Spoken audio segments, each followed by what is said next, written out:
Bonjour, bienvenue sur Diagonale TV spécial grand champion de l'histoire du jeu d'échecs avec aujourd'hui Jérôme Maufra. Salut Jérôme. Salut Stéphane. Alors on va voir aujourd'hui un super champion, un peu moins connu que les grands champions du monde, que les Fischer, les Karpov, etc. Mais qui a marqué son époque et qui a une vie tout à fait exceptionnelle et qui était... lors de sa plus grande période, considéré comme un des grands espoirs occidentaux du jeu. Oui, il s'agit d'Henrique Meking, le Brésilien. Et il a marqué non seulement son époque, mais il a aussi marqué son continent, puisque c'est sûrement un des meilleurs joueurs sud-américains de tous les temps. Et il a été même le meilleur occidental après le retrait de Fischer dans les années 70, on peut le dire. Oui, c'est vrai. Et donc, son meilleur résultat, je crois que c'est au classement mondial, puisqu'il est arrivé en plein dans le développement du classement Elo, donc là on a vu une vraie mesure de la force des joueurs, et je crois qu'il est arrivé troisième, c'est ça ? En 1977, il est troisième derrière Karpov et Korchnoi, respectivement champion du monde et vice-champion du monde. Il est troisième avec un Elo de 2650, je crois à peu près. Alors comment le Brésil, comme ça d'un coup, accouche d'un super champion météore comme ça, parce que c'est ça, c'est un peu un météore, il sort un peu d'un désert échiquier, on ne connaissait pas le Brésil pour avoir fourni des champions avant lui. Qu'est-ce qui se passe quoi ? Il y a une école d'échecs au Brésil ou quoi ? Pas particulièrement, et c'est un peu, c'est ces grandes individualités américaines. Ça commence avec Morphy aux États-Unis, même Fischer aux États-Unis naît sur un terrain qui n'est pas complètement vierge, mais qui n'est pas non plus l'école soviétique. On a José Raúl Capablanca à Cuba, qui devient champion du monde alors qu'il n'y avait jamais eu spécialement de très forts joueurs cubains. On a Miguel Najdorf en Argentine, qui lui est issu de la communauté juive polonaise, donc là il y a peut-être une ascendance et une habitude culturelle qui est plus forte. Et Meking est aussi un de ces météores. D'ailleurs, on l'a surnommé le Fischer tropical. Le Fischer tropical, parce qu'il a eu, comme lui, un début de carrière absolument foudroyant, puisque Meking est né en 1952. D'accord. Il apprend à jouer à 6 ans. À 11 ans, il est champion régional. Et à 13 ans, il est champion du Brésil. 13 ans. 13 ans, avec 2 points et demi d'avance sur le deuxième. Ouais. Bon, le Brésil est moins fort à l'époque, même les États-Unis, bien qui sûr, sont quand même pas une terre d'échecs non plus. Ouais. Mais d'accord. Mais c'est bien, 13 ans, champion quand même du Brésil. Le Brésil, c'est qu'il y a quand même... Et sûrement, vraisemblablement, dès 13-14 ans, un des meilleurs joueurs sud-américains tout court. Hein. Déjà. Donc on est face à quelqu'un qui est une véritable météore des échecs. Il obtient son titre de grand maître international à 20 ans, je crois, 20-21 ans. Donc il a une progression très rapide. Alors ce qui est amusant, puisque tu parles justement de d'où vient Henrique Meking et d'où vient cette tradition ou non-tradition des échecs au Brésil, c'est amusant de noter qu'Henrique Meking est originaire lui-même d'une communauté spécifique au Brésil, qui est celle des germano-brésiliens. En fait, il a des origines allemandes, comme à peu près 5 à 10% de la population brésilienne, c'est énorme. Ce sont des Allemands qui se sont installés au Brésil à partir de 1824, qui venaient des régions rhénanes, de Silésie, et qui se sont expatriés au Brésil, qui apparaissait comme une sorte d'Eldorado, comme toute l'Amérique à l'époque, et qui se sont développés, qui ont gardé souvent leurs coutumes. Il n'est pas impossible de voir dans le sud du Brésil, notamment dans l'état de Santa Cruz do Sul, des gens qui font toujours l'Oktoberfest, la fête de la bière allemande, ils la font toujours. Ils ont des maisons à colombage et certains continuent à parler allemand. Il y a toute une vie traditionnelle germano-brésilienne qui continue à exister. Et cette communauté dont est issu Meking, qui est lui-même né dans cet état en 1952, a donné des grands noms brésiliens. Alors dans l'architecture, je pense à Oscar Niemeyer, qui est l'architecte de Brasilia. Dans la chanson, je pense à Astrud Gilberto.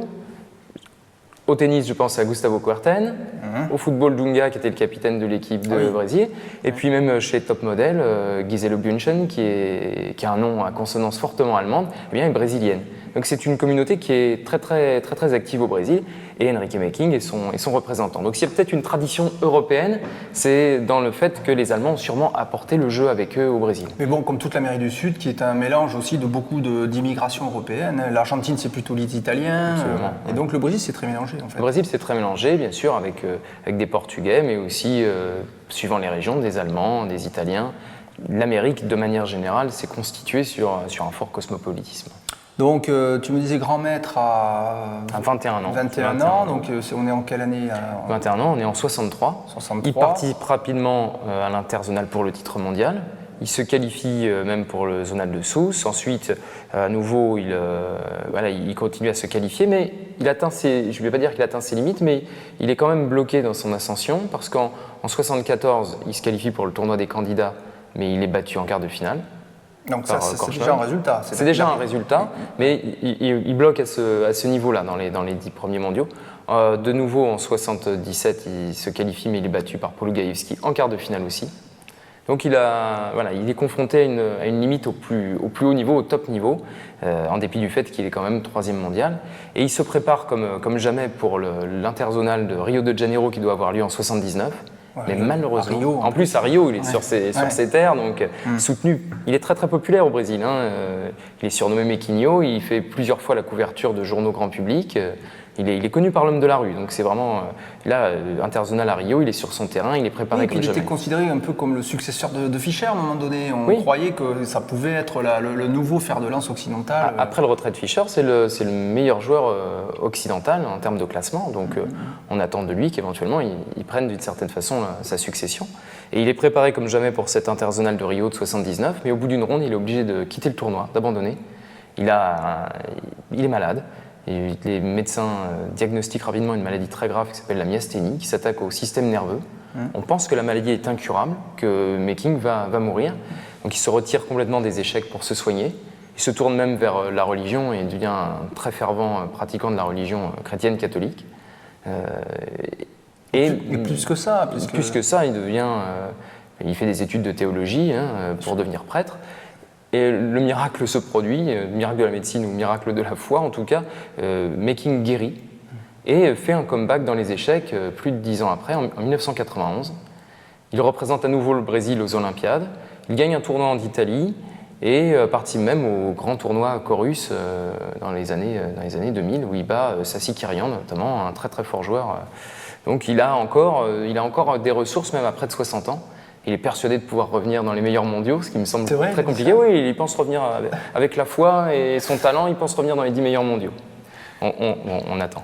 Pourquoi pas, mais pourquoi pas, quand on voit Korchnoi, la longévité qu'il a... Quand on voit la longévité de Korchnoi, c'est sûr. Ce qui est certain, c'est que quand il a quitté les échecs, il était un très très haut niveau. Il est vraisemblable qu'il puisse retrouver un très très bon niveau. Alors c'est presque, ce que tu dis là, est presque vraiment le parallèle avec Fischer, parce qu'il atteint son top niveau finalement dans les années 70. Et comme Fischer, on sait, après 72, donc a rejoint sa secte un peu, je ne sais plus ce que c'était exactement, mais alors lui c'est plutôt vers la religion, je dirais, un peu plus officielle, disons, et il devient prêtre. Donc il y a quand même derrière, il y a eu finalement cette aspiration pour les deux joueurs de retour à un aspect religieux finalement. Oui, dans le cas de Meking, ça se comprend d'autant plus que sa maladie était censée le condamner, donc il s'est tourné un peu naturellement vers la religion. On sait que les Brésiliens sont un peuple de manière générale assez fervent en termes de croyances, donc lui il s'est tourné vers la religion au moment de sa maladie. Ensuite, il y a sûrement puisé la force nécessaire pour vaincre la maladie et depuis, bien sûr, il ne se sépare pas, on le verra sur les photos, il ne se sépare pas d'une petite croix pour rappeler son engagement. On va regarder quelques photos, enfin 2 photos de Henrique Meking. Alors ici, c'est une photo où on voit un Meking très jeune. Alors probablement un tournoi déjà, c'est pas une partie à la maison, parce on voit, pourquoi on dit tournoi? Parce qu'on voit tout de suite qu'à sa droite, il a la feuille de partie avec le stylo posé dessus, ça veut dire qu'il note les coups, et on note pas les coups à l'entraînement, comme ça, c'est forcément déjà un tournoi. On voit d'ailleurs qu'il a la petite cravate, le petit costume. Il a tout de l'enfant prodige, c'est amusant parce que c'est une photo sûrement de la fin des années 50, voire début des années 60, et elle fait penser aux photos de jeunes prodiges comme Reshevsky dans les années 30. Elle est un peu intemporelle, on pourrait croire que c'est une photo des années 30. Ouais, surtout c'est un échiquier avec des grosses pièces. Voilà, des grosses pièces. Ça fait penser aux jeux anciens, effectivement. Absolument, et puis une pendule qui a l'air assez ancienne aussi, et un beau jeu incrusté dans la table. Ouais. Donc on va voir maintenant, alors ça c'est la photo historique de la jeunesse de Meking, on va voir Meking beaucoup plus âgé. Et surtout, ici, voilà, avec la croix, il a la croix autour du cou. Voilà, c'est en 2006, donc il a 54 ans. Il est photographié avec une jeune joueuse d'échecs. Il est encore très populaire au Brésil, il est connu. Il est vraiment connu par les Brésiliens. Et il est dans un tournoi, il continue à jouer, même si c'est pas au même niveau, bien entendu. Mais voilà, il a triomphé quand même d'une maladie qu'on avait diagnostiquée comme étant incurable. Donc, toute partie d'échec pour lui est maintenant du bonus, on peut le dire comme ça. Ouais. Voilà, Henrique Meking. Alors, combien de temps a duré son blackout entre le moment où il est au top et le moment où il revient? En 79-91, une douzaine d'années. Il disparaît des échecs d'une douzaine d'années. Et après, on le revoit effectivement dans les tournois. Alors plutôt des tournois de moindre importance, pour ne pas dire de seconde zone. Hein. Non, pas seconde zone, mais disons pas tout à fait le top du top. On va pas le voir à Linares, on va pas le voir avec Anzi, mais au Chorus, on va le voir. Au Chorus, on le voit. Il gagne un tournoi en Italie à Lodi.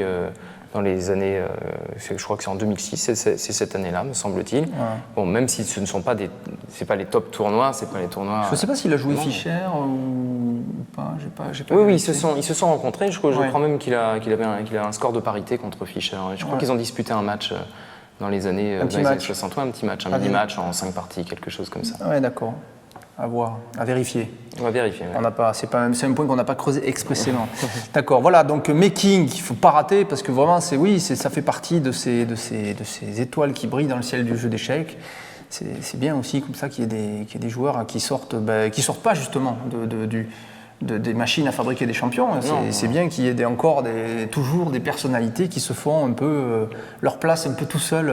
Oui, et puis on aime bien tous ces francs-tireurs comme Korchnoi, Making, qui sont souvent des très fortes personnalités, qui se sont un peu faits tout seuls dans un environnement qui n'était pas spécialement propice aux échecs ou qui ont eu des obstacles, des difficultés, et puis qui ont quand même continué à jouer et à s'affirmer sur l'échiquier. Tout à fait. Donc on va maintenant revenir au plateau et puis on va passer à une partie, bien sûr, de Henrique Making.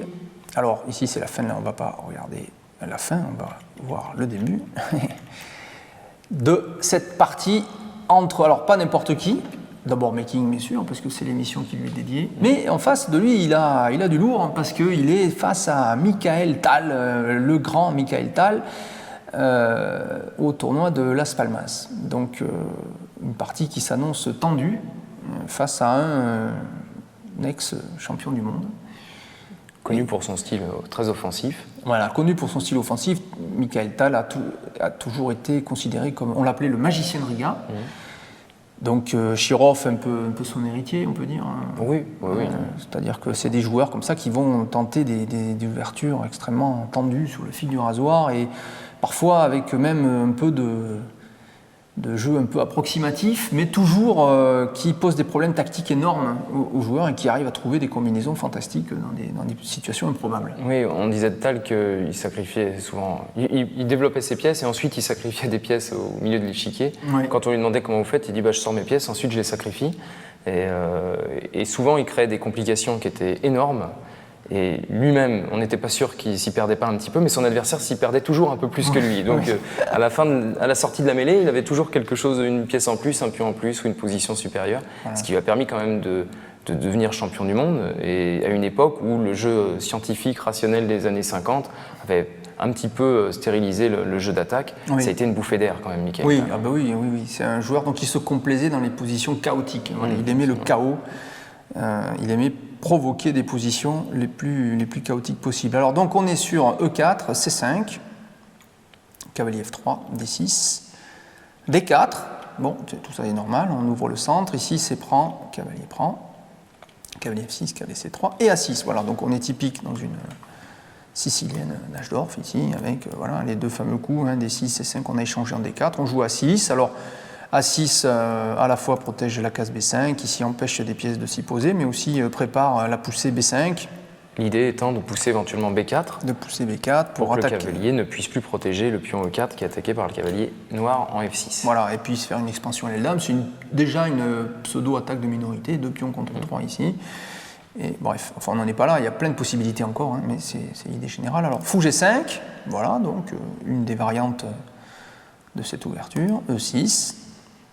Normal. Alors E6, on joue E6 simplement avec l'idée parfois, souvent, de jouer ici cavalier, fou E7. Donc c'est un coup normal, on veut faire le petit roc assez vite alors. F4. Et là, on va rentrer dans la fameuse variante, ou la quasi-variante du pion empoisonné. Oui, c'est ça, c'est même tout à fait ça. Oui, c'est Dame B6. Alors pourquoi le pion empoisonné? C'est lequel le pion empoisonné? C'est le pion B2. C'est le pion B2. Alors c'est Fischer qui jouait beaucoup de ça, avec les noirs. Parce qu'il disait. Fischer en fait était très pragmatique. À la fois c'était un fantastique joueur d'attaque, mais aussi un très fort joueur positionnel. Et il avait un côté matérialiste dans le jeu, assez nettement marqué. C'est-à-dire qu'il n'hésitait pas à aller prendre un pion, même en subissant derrière une grosse initiative, une grosse attaque, ça ne lui faisait pas peur, pour après jouer une finale avec un pion de plus, par exemple, ce genre de choses. Donc ce sont des joueurs qui jouaient la position sans se poser des questions métaphysiques sur c'est actif, pas actif, c'est pas la question. Je peux prendre un pion, je le prends, je réfléchis après. Voilà, un pion reste un pion, comme on disait. Dame D2, ici, alors c'est le coup le plus dynamique, c'est-à-dire qu'on laisse les noirs prendre le pion B2. Après, dame prend B2. Le coup dame D2 sert aussi à protéger le cavalier C3 après la prise. Voilà, on protège aussi le cavalier bien sûr après la prise. Ce qui permet de jouer. Ça force la prise ici parce qu'on menaçait grand roc. Hein. On menace grand roc. On menaçait là juste ici, là bien sûr. Là, en jaune dame D2, les blancs menacent de faire grand roc et d'avoir fini leur développement avec une dame qui est mal placée parce qu'elle empêche la fameuse poussée B5. En général, cette dame elle se développe plutôt en C7 ou plutôt en A5. Donc cette variante ici oblige la prise du pion. Donc c'est volontairement que Meking invite Tal à compléter finalement sa menace, aller au bout de son idée et de prendre. En compensation de quoi? Après cavalier B3, eh bien, on protège ici la tour et puis cette dame se fera chasser tôt ou tard sans doute par un tour B1 avec une tour active, une dame qui va avoir des problèmes de placement, elle va être obligée de se mettre en A3 où elle n'est pas du tout active, elle peut être pourchassée, pourquoi pas, il peut y avoir des menaces contre cette dame, on peut imaginer le cavalier qui reviendrait au centre, tour B3 qui la chasse de nouveau, bref, en tout cas cette dame a des soucis, en échange du pion, les blancs gagnent des coups.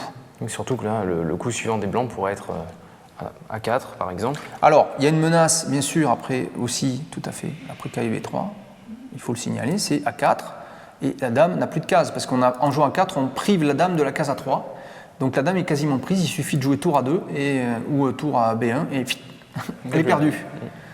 Non, pas tour B1, tour A2, tour A2, hein, pas tour B1, tour A2, ou même cavalier D1. Hein, imaginons, on va le faire, hein. Imaginons que les noirs jouent, je sais pas moi, fou D7, tiens. On va provoquer exprès. On joue, on peut prendre. Il faut d'abord prendre pour se débarrasser de la prise. On prend ici, et après maintenant, regardez, on joue A3 par exemple, et c'est fini, la dame est prise, on ne peut pas sortir. On joue A3 pour éviter même les prises ici. Que font les noirs? Si, je sais pas, moi, un coup comme cavalier C6 par exemple, je sais pas. On peut jouer cavalier D1 par exemple, ou tour B1, et la dame n'a pas de case. Elle tour est B1, tour A2. Par tour B1, tour A2, bien sûr. Ou alors cavalier D1, c'est mieux cavalier D1. C'est mieux. Il n'y a plus de cases. Voilà, donc cavalier B3, c'est pourquoi les noirs jouent dame A3. Donc il faut faire attention, hein. Si vous jouez cette variante, faites attention, la dame est vite prise au piège, notamment ce cavalier B3 là, qui menace de l'enfermer. C'est insidieux. C'est insidieux, ouais. Donc ici, on en profite pour faire fou prend F6. L'idée de fou prend F6, c'est de casser ici la structure des pions noirs. On est obligé de reprendre du pion et en plus, on évite la possibilité fou E7 qui contrôlait ici le cavalier. Donc G prend F6 et bien on a une dame hors jeu, on a deux pièces sorties. On n'est pas loin d'avoir fait, on ne peut pas faire le grand roc, mais il va falloir jouer fou C4 ou fou E2 et on peut faire le petit roc et on peut commencer à attaquer. Et c'est pas clair avec les noirs de se dire qu'on va roter de ce côté-là. Ceci dit, Fischer roquait quand même, quoi. C'est-à-dire qu'il jouait ça, il roquait, il n'avait pas peur de roquer de ce côté-là. Il a fait des parties comme ça. Donc fou 2, voilà. Cavalier C6, tout ça est normal. On développe les pièces. Il ne faut pas traîner avec les noirs. Hein. Vous voyez comme le retard que vous avez. Vous avez juste une dame qui en plus peut être chassée par les blancs. Et vous n'avez aucune autre pièce sortie. Le cavalier C6, c'est la deuxième pièce, alors qu'il y en a 1, 2, 3, 4 du côté blanc. Et puis pour la dame noire, aura du mal à revenir en jeu. Il faut qu'elle revienne en B4, puis en B6, et puis ensuite en C7 pour pouvoir se replacer. C'est compliqué. Hein. C'est compliqué. En attendant, elle est là. Il vaut mieux la laisser là, je pense. Mais là, vous voyez comme elle est peu active, hein, notamment sur le centre. Donc petit roc. Et là, Tal joue le coup, c'est un coup thématique, hein, H5. Voilà, H5, pourquoi pas. Hein, alors là, par contre, il abandonne toute possibilité de roquer. Sans doute qu'il veut soit rester au centre et éventuellement faire le grand roc, quoique avec la colonne B1, moi j'aimerais pas trop, surtout avec madame placée ici. Hein. Donc il veut peut-être laisser le roi au centre, et là, en jouant H5, il peut préparer des coups comme fou H6 et faire un petit clouage ici sur la dame. Puis il veut peut-être se prémunir d'un coup comme fou H5. Exactement. Qui pourrait mettre la pression sur le pion E6 puisque le pion F7 est cloué maintenant. C'est vrai, tout à fait. Voilà une autre menace positionnelle de jouer fou H5 avec un fou qui tape sur la faiblesse H7 qui cloue ce pion ici tout de suite. Là déjà le grand roc sera très dur parce que le pion H7 est en prise. Voilà. Donc ici H5, à la fois protège bien sûr, peut menacer parfois fou H6, ce genre de choses. Et là, hop, cavalier B1, ça y est, je harcèle. Hein, vous voyez que cette dame est harcelée. Où va la dame? Alors, il ne faut pas revenir en B2 parce qu'on se reprendrait à 3. Hein. la tour est protégée. On se reprendrait à 3, on rejouerait cavalier C3 et hop, on mettrait la deuxième tour ici et ça y est. On serait pris au piège. Donc dame B4, ben, les noirs, ça les arrangerait de faire un échange de dames. Mais ce n'est pas l'idée de Meking, bien sûr. Meking joue dame 3. Notez qu'on ne peut pas faire ni dame C5, ça nous arrangerait de faire un clouage, mais il y a le cavalier. Hein. Ni dame B4, puisqu'il y a le cavalier aussi. Donc dame 3. Et puis je peux, attention, parce que je contrôle quoi? Eh bien, je contrôle la case B6. Donc je menace presque de gagner la dame. Qu'est-ce qui se passe après A3? Où va la dame? Il n'y a plus qu'une case, c'est la case A4. Sur quoi? Cavalier C3 et la dame est perdue. Il n'y a plus de case. Vous voyez, hein, ça va vite. Hein. C'est encore une fois insidieux. Hein. Dame E3, ça fait peur. Hein. Ça fait peur. Donc ça explique le coup suivant en fait. Là, déjà, vous voyez comme les noirs n'ont pas le choix. Hein. D5. Aïe. Alors moi ça fait peur hein, de jouer ça. Alors D5, quel est l'intérêt de D5? Évidemment, c'est de pouvoir définitivement ramener la dame à la maison. Hein? J'aime mieux cette ouverture finalement, je vais jouer ça à moi, tiens.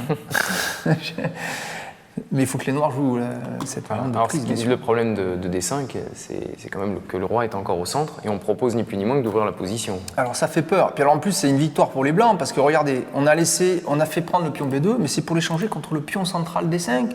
Bah, c'est du rêve. Donc évidemment que je prends. Alors on prend, alors regardez, en plus on a pris, on ne peut pas reprendre puisqu'il y a la dame face au roi, donc ce pion est cloué. Et en plus je gagne un temps, je gagne du mouvement puisque ce cavalier C6 doit bouger. Et il va en E7. Voilà, alors là en venant en E7, il contre-attaque sur la case D5. Mais le coup suivant des blancs est fort. C'est simplement le coup cavalier C3, très bien. Je sors ma dernière pièce, légère. Je prépare, pourquoi pas, la centralisation des tours. Je pourrais peut-être plus tard même pousser F5. Et le cavalier C3 protège D5. Si les noirs prennent avec le cavalier, je reprends. Et le cavalier est imprenable, donc c'est pas possible. On perdrait une pièce. Hein. Pareil, si je prends du pion, cavalier prend D5 et je menace cavalier prend F6 avec un quasi-mat. Donc c'est pas possible. Les noirs semblent extrêmement mal déjà dans cette position. Bon, évidemment, tu as calculé tout ça, et quand on joue cette variante du pion empoisonné, on s'attend à vivre ce type de position, donc il vaut mieux l'avoir préparé avant. Hein. Cavalier F5, voilà, c'est ça l'autre idée des noirs maintenant, c'est de jouer cavalier F5 qui attaque à son tour la dame blanche. Regardez ici, d'ailleurs, on comprend mieux l'idée du coup H5, hein, parce que ça empêche toute possibilité de chasser ce cavalier qui est magnifique, d'ailleurs, par ailleurs. Il est très bien ce cavalier. On ne pourra pas le chasser par G4. Et lui-même peut aller en G4 via H6. Et éventuellement, on peut envisager, mais c'est bon, ouais, on a plutôt envie de développer le fou. Mais effectivement, on pourrait envisager cavalier H6, cavalier G4, pourquoi pas. Mais on est bien ici, finalement, bien, parce qu'on est protégé, on contrôle des cases. Dame D3, très bien. On est bien en D3 aussi avec la dame. À noter que, vu que les pions sont sur blanc, il n'y a pas de fou A6 embêtant ultérieur, de toute façon. On protège D5, pas de problème. Dame B6, échec. On ramène la dame à la maison avec un petit échec ici. Attention, que là, il y a des tentatives de mat qui peuvent avoir lieu parce que si on joue un coup comme roi H1, regardez, on peut envisager le coup fort H4. Pourquoi H4? Parce qu'on menace, regardez bien, échec. Et on ne peut pas venir en G1 puisqu'il y a la dame. Prise forcée du cavalier. Et si on prend? Le pion prend. Prise avec échec de la tour. Et c'est mat, c'est quasi mat. Il faut jouer fou H5 et tour prend mat. C'est mat. Donc chaud, hein. Donc Meking voit ça, bon, il n'aime pas trop. Alors il y a sans doute des coups pour parer ses menaces, mais donc on n'a pas trop envie. Donc on va jouer tour F2. Voilà, on évite de rentrer, de se mettre en vis-à-vis de la tour. On joue tour F2. Il n'y a pas de possibilité pour les noirs ici de rajouter de la pression. Hein. À noter que le coup fou C5 est simplement paré par cavalier prend. Donc il n'y a pas de souci. Donc ça permet aux noirs par contre de jouer le coup dame 3 et donc de proposer un échange de dames. Vu la position du roi noir, vu la prééminence du développement blanc du pion D5 qui quand même est bien placé dans le camp noir, qui peut à tout moment ouvrir les lignes sur E6, il vaut mieux échanger les dames si possible. Alors Meking joue, alors il ne peut pas trop bouger la dame malheureusement, on aimerait bien garder la dame, il faut trouver un coup actif. Alors est-ce qu'on peut jouer un coup comme par exemple dame C4, c'est ce que je suis en train de me demander. Dame C4 est possible. Voilà, mais ça pourrait se heurter à fou D7 avec derrière tour C8 et j'active mes pièces avec gain de temps notamment et puis la menace en plus de gagner le cavalier C3. Donc c'est pas très bon et c'est pourquoi Meking joue plus actif, il joue cavalier E4. Alors cavalier E4, c'est un bon coup, on laisse les noirs prendre eux-mêmes en D3 et surtout eh bien, on va attaquer F6. A noter que c'est pas facile à défendre F6 ici. Pourquoi? Alors si on joue fou G7 par exemple, on peut jouer cavalier échec. Et les blancs et les noirs ne peuvent pas prendre puisque ce cavalier doit garder le contrôle sur la dame. Et après, on pourrait reprendre en F5 et en cas d'échange, on se retrouve avec des pions triplés. Ce qui n'est pas bon du tout. C'est des pions archi bloqués qu'on va pouvoir gober avec délectation et facilité. Donc, si on joue par contre de l'autre côté, en E7, on peut se heurter, pourquoi pas, à la poussée D6. Voilà, ça peut être pénible aussi. Il faut la calculer, mais c'est tout à fait jouable. Alors, donc voilà ce genre de choses. Donc, il échange. Hein. Hop. Voilà, comme ça c'est réglé. Bon, la menace cavalier prend F6 est toujours là. Il faut faire quelque chose. Donc, fou E7. Voilà. Alors, bon, heureusement, D6 ne marche pas puisqu'il y a le cavalier et le fou qui sont en protection. Voilà, donc on va jouer ici tour E1. Meking met sa tour, toujours, hein, c'est toujours bien de mettre une tour vis-à-vis du roi. Oui, au lieu de défendre le pion D5 ou traiter le problème du pion D5, il trouve une solution, c'est de jouer tour 1 parce qu'en cas de prise maintenant, on a cavalier prend F6 échec et le fou est cloué. On ne peut pas prendre avec le fou. Et on va ramasser le pion, un deuxième pion avec D5. Et on ramasse le pion D5, exactement, tout à fait. Donc tour 1, roi F8, normal. Hein. Vous avez vu comme tout à l'heure, on a évité de mettre le roi blanc en vis-à-vis de la tour, et inversement, quand une tour vient en vis-à-vis du roi, on aime bien sortir le roi, parfois par un roc d'ailleurs. Mais là, vous voyez, il aurait pu roquer d'ailleurs, hein, parce qu'il n'a pas bougé le roi, il n'a pas bougé la tour. Il aurait pu. Il aurait pu roquer, il aurait laissé le pion H5 isolé. D'ailleurs, il est isolé ce pion. Il est tout seul, hein, il est tout seul sur son... Il est isolé, c'est le problème d'avoir dû reprendre ici du pion G. C'est le souci notamment de cette ouverture, hein, bien sûr. C'est pas un souci tant que le jeu est actif, dynamique, qu'on est en milieu de partie. Maintenant, la finale se profile, et après l'échange des dames, et on se dit que cette faiblesse, elle va continuer à grossir. Voilà, c'est une faiblesse qui peut s'avérer être une cible en finale, c'est ce qu'on verra par la suite. Alors, ici, D prend E6 de la part des blancs, au bon moment. Il aurait pu aussi jouer C4 peut-être. Hein, ouais, on aurait pu, ou alors on aurait pu, bien sûr, on aurait pu consolider aussi par C4 en empêchant B5. C4 empêche B5 puisqu'après il y a la prise en B5.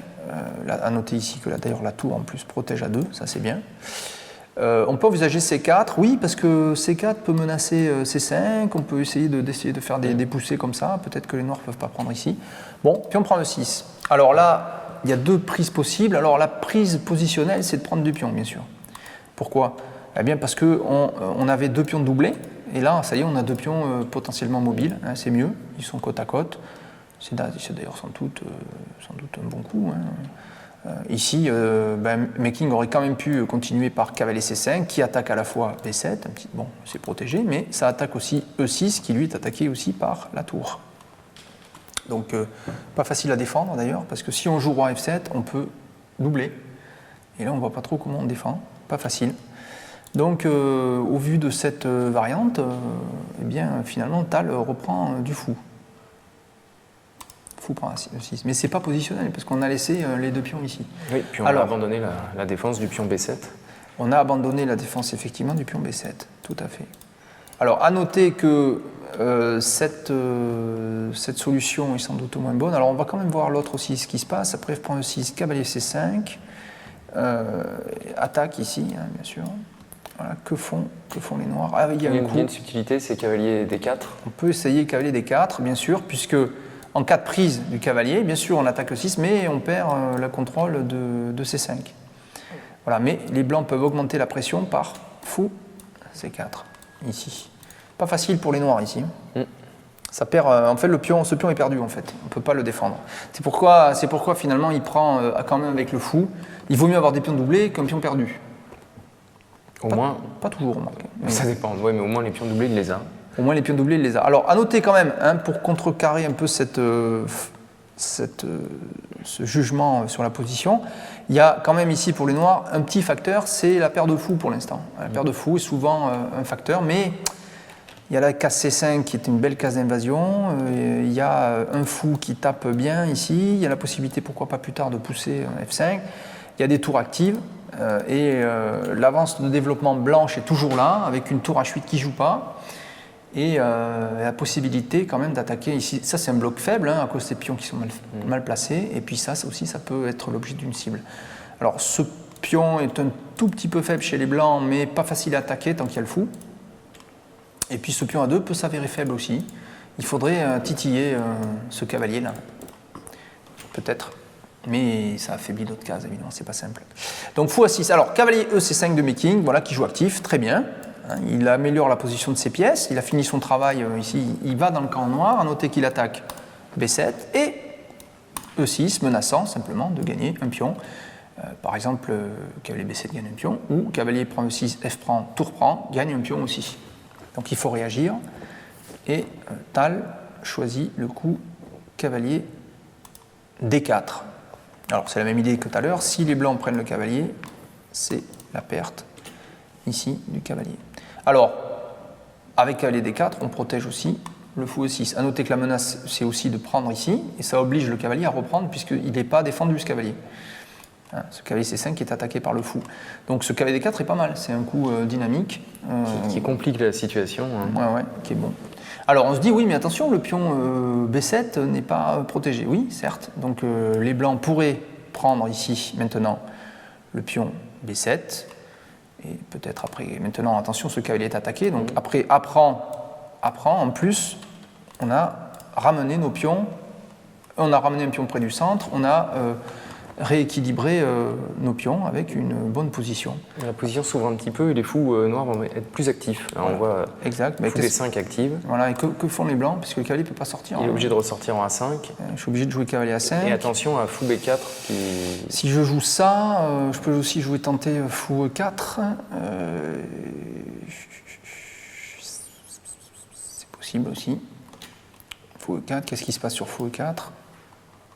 Je regarde un peu, c'est possible. Fou E4, c'est fou prend B7, je pense. On peut prendre un... Moi, je prendrais plutôt un E4, puisqu'on élimine le fou, et après tour prend fou. On a tour B8. On a par exemple tour B8. Le cavalier, alors là, attention, il n'y a plus de case du tout. On ne peut même pas mettre la tour ici, hein, puisqu'il y a le fou. Hein. Donc on est obligé de jouer quelque chose comme tour A5. Et fou C5. Et voilà, c'est là. On y est, c'est la menace, c'est celle-là. C'est-à-dire que là, le problème de cette variante, c'est toujours à la fin, il y a toujours fou C5 en fait. C'est ça le problème. Il ne faut pas oublier ça. Donc après cavalier prend B3, après B3, fou D5. En fait, finalement, la menace, c'est fou C5. Voilà. Donc en fait, fou C5 récupère la qualité. Donc c'est ça que Making veut éviter à tout prix. C'est pour ça qu'après cavalier D4, il ne prend pas le pion B7, il tombe pas. C'est un piège en fait. C'est un vrai piège de Tal. À la fin, il y a le petit coup, la fin de combinaison, qui gagne la qualité. Donc il prend le fou E6. Alors à noter que on ne peut pas avec les noirs améliorer la position des pions de toute façon, puisque le cavalier ici est en prise. Hein. Si cavalier prend E6, échec, de toute façon il faut reprendre donc du cavalier. Et maintenant, il continue son développement ici Making, il joue fou F5, attaquant le fou E6 avec la tour. On ne peut pas défendre, il va falloir encore bouger le cavalier. Vous voyez comme il le harcèle. Alors, on aurait pu ici tenter quelque chose comme cavalier C5. Qu'est-ce qui se passe sur cavalier C5 qui est protégé par le fou? On a tour prend E7. Eh bien, regardez. Tour prend E7 et sur 3 prend, on prend le cavalier avec cavalier plus fou contre tour, ce qui est mieux. C'est plus fort. Et ici, si les noirs prennent le cavalier B3, eh bien, simplement on prend B7. Voilà. Tranquille en fait. On a gagné un pion. Donc cavalier prend E6, fou F5, il faut donc reculer. C'est ce que fait Tal d'ailleurs, puisqu'il joue cavalier C7. Alors une autre possibilité pour Tal ici, ça aurait été de jouer fou C5, puisque ça cloue, hein, bien sûr, et ça aurait obligé cavalier prend. Mais ça donne le fou. Et on n'a pas forcément envie, parce que déjà qu'on est moins bien là, à cause de ces pions, Fou est supérieur au cavalier, il risque de le dominer. Ce fou, il est quand même de la bonne couleur. En plus, il défend la faiblesse F2. Il n'est pas attaquable par les pions. Il est déjà de la couleur opposée du pion F4. Donc, c'est un super fou face à un cavalier qui va être un peu seul. Donc, c'est pas possible. Donc, cavalier F7 de la part, cavalier C7 pardon, de la part de Tal. Alors, tour D1. Alors, ça, c'est bien joué de Meking. Maintenant qu'il a fini son travail sur cette colonne, il estime qu'il faut aller sur la case D7. Pourquoi? Parce que c'est la case protégée par le fou, facile à envahir. C'est l'endroit de pénétration dans le camp ennemi. Si après on arrive là, on va risquer de ramasser tout ce qu'il y a à ramasser, sans compter les menaces sur la dernière rangée, sur la 8e. Donc ici, Tal prévient cette attaque par cavalier B5. Alors l'intérêt de cavalier B5, c'est de jouer cavalier ensuite en D6, ici, attaquant le fou F5 et défendant le pion B7. Ce serait une magnifique case pour le cavalier. Bon, il le joue quand même, tour D7.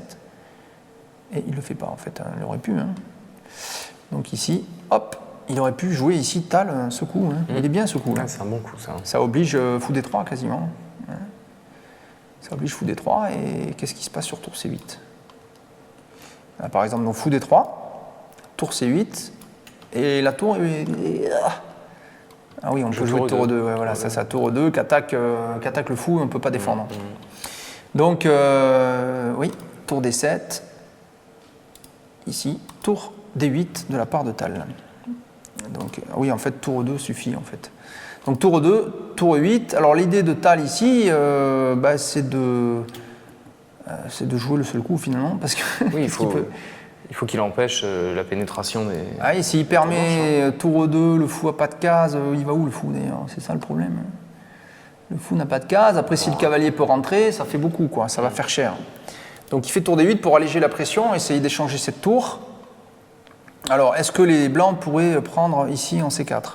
En B7, pardon. Eh bien là, attention. La femme... D6, cette fois, ça fait une fourchette. La fourchette, oui. Et est-ce qu'ils peuvent doubler les tours aussi? C'est la question. Alors, on peut envisager bien sûr l'autre possibilité, il faut regarder, c'est la possibilité tour D2. Tour D2, là il n'y a pas de problème de truc. Alors là on serait quasiment obligé de prendre. Prise, pourquoi maintenant, pas. On peut jouer cavalier D6. On peut jouer quand même cavalier D6. Faire attention parce que la tour... On peut sortir, là, c'est ça. On peut sortir, oui, mais on va aider les noirs à s'activer aussi. On peut jouer fou H3 par exemple pour garder un contrôle sur la tour, ou alors fou D3. Voilà. Et oui, après on pourra essayer de jouer des choses comme cavalier C5. Mais la tour, vous voyez, elle est mal placée puisqu'elle ne peut pas prendre en B7, le fou il ne peut pas venir en E4 non plus, il y a le cavalier, il est bien ce cavalier. Enfin voilà, c'est une position où les noirs semblent respirer, quoi. Donc il ne laisse pas faire ça, sur tour D8 il joue C4, voilà, plus actif. Maintenant, il veut déstabiliser le cavalier. Pourquoi pas créer des menaces pour jouer, pourquoi pas C5, pourquoi pas après faire pression sur B7 et puis avoir un candidat, un pion candidat. Donc cavalier D6, logique. Mais vous voyez, grâce à C5, il a un peu plus déstabilisé ce cavalier potentiellement. Bon, ça oblige tour prendre tour d'abord, puisque le fou, s'il est attaqué, à moins de le mettre à H3, mais il serait peut-être un peu passif. Si on veut le mettre au centre, il faut d'abord prendre, et sinon la tour ne serait plus défendue. Donc fou prend, fou D3. Regardez, c'est bien, puisqu'on revient à la défense du pion. On garde la potentialité de jouer ici C5 qui chasse le cavalier, et on domine, ici, regardez comme on domine les cases du cavalier D6, grâce au fou. Donc ce cavalier est un peu immobilisé. Supériorité ici du fou sur le cavalier. Pour empêcher la poussée, B6. Alors voilà, donc on joue B6 pour empêcher le fameux C5 qu'on vient de voir. Donc la tour des deux, pas mal. Je menace à tout moment de faire des trucs avec mon fou. Par exemple, si le roi venait en, je sais pas moi, en 8, on pourrait rien faire. En G8, en G8 éventuellement, on pourrait faire échec et prendre le fou. Bon, c'est pas forcément idéal. Mais par exemple, après, on peut jouer C5 pour on peut jouer C5 aussi, avec la menace de prendre A6, attaquer le cavalier, puis on s'est créé un pion passé sur le côté, c'est possible aussi. Fou C7. Bon, mais Meking ne se presse pas, il ne faut pas non plus faire trop d'échanges si on veut gagner, toujours. Il faut toujours faire attention. Donc là, il améliore la position de son roi, vous voyez, hop, roi F2. Roi G7. Roi F3, on améliore toujours la position de son roi. Quand vous ne savez plus quoi faire, vous avez vos pièces au maximum, qu'on est en finale, le roi ne craint plus rien, il faut l'activer, c'est une pièce d'attaque. Il faut aussi veiller à pas trop le laisser sur une case où il pourrait prendre un échec du cavalier. Et oui, et éventuellement se mettre sur la couleur opposée à celle du fou. C'est le cas de la case F3. Voilà, c'est la meilleure case pour le roi. Il est super ce roi ici, puisqu'il défend F4. Il défend G2, donc déjà il est beaucoup plus actif qu'en G1, où il ne défendait pas F4. Et en plus, bon, il prend des cases au centre, et il n'est pas ni sous l'emprise d'un échec rapide du cavalier, ni sous l'emprise d'un échec du fou. Et encore moins de la tour qui est encore très très loin de faire quoi que ce soit. Tour E8, donc il active justement sa tour de son côté tal, c'est l'heure de mettre en jeu les pièces qui ne jouent pas. Et là, tour E2 propose d'échange, mais il ne veut pas, bien sûr, parce que les blancs seraient beaucoup mieux après un échange, mais il ne va pas trop avoir le choix longtemps. Tour D2, cavalier B7 de la part de Tal. Alors, il vise sans doute la case C5, qui bloquerait le pion ici sur la couleur du fou, ce qui peut être un coup défensif intéressant. Fou E4. Alors ça force l'échange des tours, puisqu'on attaque à la fois le cavalier et on propose un échange. Donc c'est très difficile de parer les deux en même temps. On aurait pu tenter éventuellement cavalier D6. Cavalier D6. Ça c'est possible. Hein. On tourne en rond un peu, mais peut-être que le fou sera mieux en D5. Voilà, si on joue en D5, on est moins passif qu'en D3, on est plus actif, on tape ici, on va essayer de pénétrer peut-être sur l'autre colonne. Et attention à ça, toujours, qui est un peu faible. Et pour l'instant, on n'a pas mis l'accent dessus, mais ça va venir. Regardez, après fou E4, tour prend D2, cavalier prend D2, cavalier C5, on l'avait vu tout à l'heure. Et tranquillement, Meking joue H4. Alors pourquoi H4 ? En général, on ne met pas les pions sous la couleur du fou adverse. Mais là, c'est différent, parce qu'on peut jouer G3 avec une grosse structure solide. Tant que le roi est à proximité, ça ne risque rien. Et surtout, on immobilise le pion de case blanche ici, H5, isolé, sur la couleur opposée du fou. Le problème étant donc que ça immobilisera le roi à sa défense. Ou éventuellement le cavalier. Ou le cavalier, mais oui, mais alors plus tard. Voilà, mais ici, il n'a pas peur de se faire échanger. Hein. D'ailleurs, si les noirs ici prenaient le cavalier, regardez, on prendrait du cavalier et puis on ne pousserait pas G3. Simplement, on viendrait là et ça obligerait le roi à venir au contact du pion. Et on pourrait envisager de monter son roi en attendant. Après, on pourrait revenir avec le cavalier ici, consolider, et le roi va envahir l'aile dame. Il sera le premier à l'aile dame, le roi noir aura du retard. Il aura beaucoup de retard, voire même il ne pourra jamais venir. Donc fou D6, de la part de Tal, après H4, H4, fou D6, et là, regardez, hop, cavalier F1. Donc l'idée, c'est de venir taquiner, tac, ici, de venir là, taquiner la faiblesse. Ça y est, c'est là où la structure de pion, regardez, commence à être mise en évidence par Meking. Il a transposé dans une finale où il est un peu mieux. Alors, il y a 1, 2, 3 îlots de pions chez les noirs, 1, 2, 3 chez les blancs aussi, mais il y a aussi des pions doublés. Là. Donc, c'est ce léger avantage qui permet à Meking d'espérer jouer pour le gain. Donc, fou C7, et là, ça y est, on y est, vous voyez, tac, tout est logique. Et maintenant, ça oblige, ici, le coup roi H6, il n'y en a pas d'autre. En fait, il n'y a pas d'autre coup. Échec. H7. Alors, le cavalier a plein de possibilités, c'est ça qui est difficile. Le cavalier blanc, à cause de la structure de pion noir, il a beaucoup de cases qui lui sont accessibles. Petite répétition de coups. Voilà. Fou C2. Voilà, cavalier E6. Alors, avec la menace cavalier D4. Alors, menace à la fois, effectivement, cavalier D4 échec et fourchette. Mais surtout, il menace en plus le pion F4. Ça fait 2 menaces qui sont parées avec un seul coup. Cavalier échec, protège la case D4, il faut bouger le roi. Roi H7. Et regardez, hop, G3, ça y est. Alors en jouant G3 par contre, il se prive de la possibilité d'attaquer ce pion avec le cavalier. Mais c'est pas grave, parce que regardez, le fou peut encore l'attaquer. A noter que le fou, alors il est magnifique pour ça, parce que, encore une fois, il va attaquer la faiblesse à droite, mais en plus avoir un rôle à gauche. Parce que imaginez qu'il vienne en E2 ou en F3, il peut en plus avoir un œil sur l'aile dame. Donc c'est magnifique ça. Alors ce fou va du coup s'avérer extrêmement utile, et le roi blanc du coup va être supérieur à son homologue noir, puisque lui va pouvoir se balader, tandis que l'autre sera à la défense de son pion H5. C'est ça qui fait la différence dans cette finale. Donc cavalier G7. Alors attention, On n'échange surtout pas les cavaliers dans cette position. Pourquoi? Parce qu'on a les fous de couleur opposée, avec en plus la même quantité de pions des deux côtés. On peut dire que la position serait nulle. Hein. Oui. Il faut garder les cavaliers si on veut gagner. Donc cavalier E7 échec, non pas échec. Si, échec à la découverte. Ah si, échec, pardon, oui, je dis bien échec, du fou, hein, bien sûr. Roi H8, et hop, tac, ça y est, on centralise le cavalier, attaque le fou, attaque le pion B6, attaque le fou C6, ça oblige fou D8 seul coup. C'est un petit peu... Ça tient, hein. Ça tient, mais... Et regardez, alors là, regardez, autant que le fou tout à l'heure dominait le cavalier, autant maintenant, regardez, c'est ce cavalier qui domine le fou. Toutes les cases du fou sont prises par le cavalier, tandis que ce cavalier, lui, peut se balader où il veut. Alors regardez, maintenant, tac. Alors, l'idée de roi E4, bien sûr, c'est centraliser le roi, mais aussi, hop, c'est de permettre au fou de venir faire pression. Puisqu'après cavalier E6, pouf, fou D1, oblige cavalier G7. Il est coincé tal. Oui, là, il se fait visser, comme on dit. Il se fait visser. Regardez comme c'est beau cette fin de partie. C'est vraiment, alors là encore, c'est une partie à montrer dans les écoles d'échecs parce que qu'est-ce que c'est magnifique. Cavalier B4 attaque maintenant le pion A6, ça oblige les noirs à jouer A5. Hop, et on revient tranquillement. Alors ça crée une faiblesse parce que maintenant, le pion B5, B6 ne peut plus avancer, le pion A5 non plus. Ouais. Et puis ils sont sur la couleur opposée du fou blanc, donc il suffirait que le fou blanc soit en A4 pour pouvoir, les bloquer définitivement. Ouais. À noter que oui, si le fou arrive même en D7, il peut bloquer le cavalier. Hein. Et le roi, regardez comme il est loin. Alors il faut trouver un moyen maintenant pour les blancs de transformer cette écrasante position ici. Roi G8, cavalier C3, donc encore un coup de cavalier, ben, ça laisse le chemin pour le roi. On a envie de venir là avec le roi évidemment, parce que si le fou est déstabilisé, hop, blouf. Ah mais là, si le roi arrivait en D7, là, il prendrait le fou, puisqu'il n'a pas de case de fou. Et en plus, il n'aurait pas de case. On peut imaginer entre-temps qu'on joue F5, oui, hein, on peut sûr. sortir le fou, mais c'est pas le... Voilà.